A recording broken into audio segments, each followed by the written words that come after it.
Hey guys, what's up? Mad Season here, back with another video for you. Secrets in video games. No matter what genre, no matter what era, and no matter what type of player, finding something that's hidden very well, or something that wasn't meant to be found at all, seems to bring this universal feeling of wonder, mystery, and excitement. We've been doing quite a lot of that within the realm of Azeroth recently, but today I wanted to explore beyond that and uncover what was meant to be covered. So these are some of the most iconic video game secrets of all time. In no particular order, first up we have Houlihan's room in The Legend of Zelda: The Link to the Past. In 1991, the already massive Zelda series would see its third installment released on Nintendo's 16-bit console, the Super Nintendo. Similar to its predecessors, the game emphasized a vast open world that appealed to explorers from around the globe, and holding many different biomes and dungeons and secrets upon secrets. One of these secrets, however, would stump 99.9% of the player base. Prior to the game's release, Nintendo's official magazine, Nintendo Power, ran a competition in 1990 called the Warmech Challenge, where readers would have to find and submit a picture of the Warmech enemy from Final Fantasy.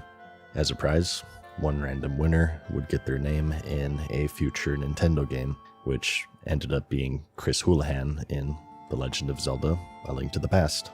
Two things are needed to find the room: the Pegasus boots, which you get from the Eastern Palace, and also a bit of luck, as even when these steps are followed, sometimes it simply doesn't work. So if you were to start the game at the Sanctuary, and then you exit south, go west one screen, then south, then east, and then making your way to the secret passage on the eastern side, cutting the bush, normally you would find yourself in the back entrance to the castle from the beginning of the game, but sometimes instead you'll just fall into Houlihan's room, which is a small enclosed area filled with rupees and a message saying, "My name is Chris Houlihan, this is my top secret room, keep it between us, okay?" There's some mystery surrounding this secret, as Nintendo Power never actually announced a winner, and combining this with the obscure way of entering it, it's thought that the name Chris Houlihan is just a placeholder that was never changed because the contest fell through. For our next entry, going over to Nintendo's other IP, when speaking of iconic secrets, it would be impossible to mention the 1-2 skip in Super Mario Bros. On the NES. When players reach the floating platforms, if they take it up, they could find that they could jump onto the ceiling, and just seeing Mario next to the interface up top was amusing enough, but if players continued to the right, instead of finishing the level normally, they would find a warp all the way to worlds 2, 3, and 4. And that's where it ended for most people, but there's a little bit more to it than that. Similarly, and more tricky, if the player does the same thing, except instead of jumping on the ceiling, near the end if they crouch down while facing left, and then crouch jump to the right side, they'll actually face through the wall, and if they land on the left pipe and scrolling the screen only slightly and then going in, you'll get taken to world -1, which is this infinitely repeating, unending purgatory where you're doomed to collect coins and avoid obstacles until you inevitably die. Kind of like real life. Next we have Brad in Resident Evil 2. When Resident Evil released on the PlayStation in 1996, it broke new ground in the world of video game violence. Today, anything goes. You can watch Lara Croft get impaled in 100 different ways, and then 100 more depending on what type of websites you browse. And you can watch people get disemboweled in Mortal Kombat, or have sex with bears. But the climate of the 90s was very different, and games being censored or even outright cancelled for their level of violence was a pretty common occurrence. But as time went on, a certain amount of games started to release that challenged these boundaries, such as the Grand Theft Auto series, or Resident Evil, where players would uncover the secrets of an abandoned mansion while trying to avoid being eaten alive by the Walking Dead.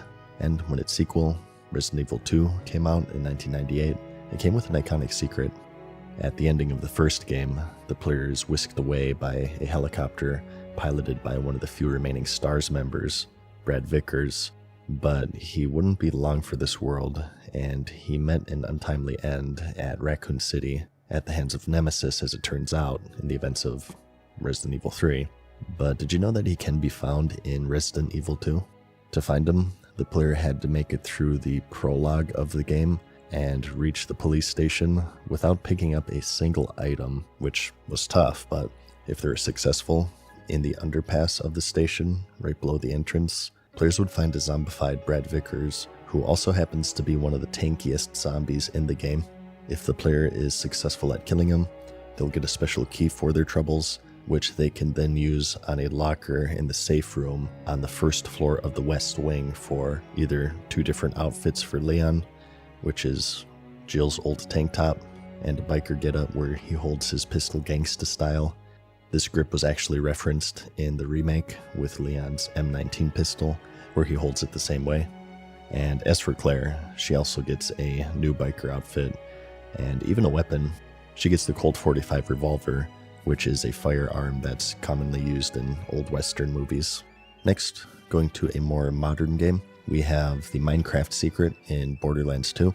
After completing Chapter 9 of the game, you can go to the Caustic Caverns map to the northwest corner, where you'll find a couple of tracks with minecarts on them, and if you go to the end of the track on the right, and then on top of the very blocky looking ledges, you'll find some brown bricks from Moincrap that you can melee, which reveals a large cavern filled with creepers, and also even a Big Daddy creeper that drops a cosmetic Minecraft-style blockhead for your character. Back in the world of Zelda, when the Ocarina of Time was released in 1998, along with Mario 64, it would set the bar on how 3D environments were crafted in games.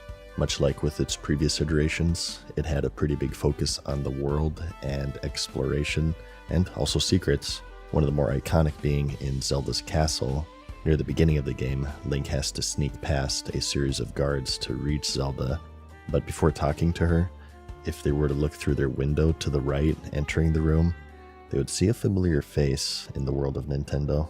Mario 64 and Ocarina ran in tandem in development, and when the former beat Ocarina to the punch, much of the development team transitioned over to help finish Link's 3D debut, and they saw fit to leave a reference to the very popular Super Mario 64.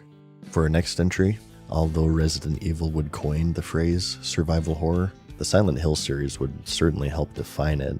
It would take a much darker and serious and more cerebral tone to its zombie apocalypse counterpart, as it explored the struggles of the protagonist James, who wrestles with a life of regret. It's a very serious and psychological tone, so when players encountered what you're seeing right now, it was pretty jarring, to say the least. This is the dog ending to Silent Hill 2. To unlock it, you have to get the 3 regular endings, which is Leave, Maria, and In Water, and then you start a new game, and leaving Rosewater Park and going to the yard near Jack's Inn. From the doghouse, you can loot a key, which you can then use in the observation room on the 3rd floor of the hotel after it's changed to the other world. And what players were met with if they followed these steps was the revelation that all of the events within the Silent Hill were the cause of this sinister Shiba Inu. A pretty strange turn in an otherwise disturbing psychological horror game.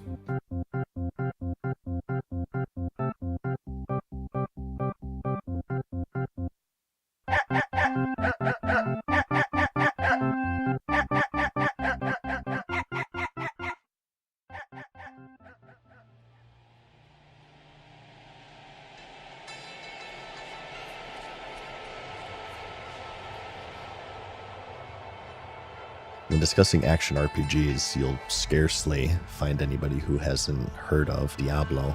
With its release in 1997 came the birth of an entire genre, the action RPG, an isometric dungeon crawler where players choose from a variety of classes and complete a story campaign while sifting through an incredibly diverse selection of loot in the process. And when its sequel released in year 2000, it would only improve and build upon the genre-defining series. From crypts to dungeons to deserts, wilderness or caverns, it took you through a wide array of environments, including one of the most iconic secrets in video game history, the cow level. Wirt was a character from the first in the series, a peg-legged boy who would sell items to players, but with a catch, requiring an investment of gold to even see the item first, which served as sort of a form of gambling in the first game. Sadly, he did not survive the events of Diablo 2, and his body can be found in Tristram, giving the players his peg leg if they loot it, which normally serves as a low-level bludgeon that would quickly be replaced under normal circumstances. But if the player were to save it and they went to the rogue encampment and combined the leg with a Tome of Town portal in the Horadric Cube, a red portal would appear, which, if entered, would take players into a small area filled with biped cattle wielding poleaxes, culminating with the final boss, the Cow King. Though this was originally intended to be just an amusing secret for players to uncover, on its release, it actually turned into the premier method of farming due to their slow nature and their tendency to clump up. So instead of killing demons, people would just kill cows over and over, and considering that Blizzard was sort of going for a hellish demon invasion feel, they felt like murdering cows kind of went against what they were going for. So it was nerfed later in a patch to be less efficient. But the secret would become one of Blizzard's most iconic, and it would be frequently referenced within their other franchises and within the community itself.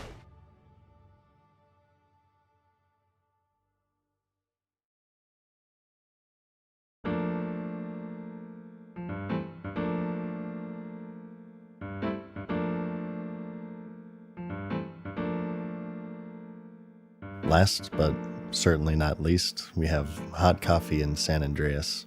As mentioned earlier, Grand Theft Auto would be one of the series to push the envelope, not just on video game violence, but also sex. And when the third of the PS2 trilogy, San Andreas, came out, it would take it a step even further. This installment would have a variety of RPG and sim elements added to it in order to make it more realistic, such as stats and even relationships. And in its original version, the players would even be able to engage in fluid exchange with their girlfriend to quite graphic detail. Well, as graphic as a couple of poorly rendered polygonal shapes can be, but it somehow didn't fly with the ESRB for some reason, and it had to be cut in order to maintain the already high mature rating that the series had been accustomed to. However, the reason why we know about it today is that the issue is Rockstar didn't just remove the segment, but merely disabled it in the code. So when the player base got their hands on it, they released a mod called Hot Coffee that re-enabled the floppy fornication fiasco. This would actually spark a lawsuit against Rockstar by the FTC, and they were fined over $1 million by the ESRB, and it had a major impact within the video game industry, forcing the ESRB to refine its submission and rating process, and setting a new bar for violence and sex in video games. And it stands today as one of the most controversial events in gaming history. But that's about it. I do plan on doing more of these. If you have a secret or a glitch or anything exploration related that you think should be in the next episode, let me know and I'll add it to the list. But thanks for watching my video. Like it if you liked it, because I'll see you in the next one. Peace.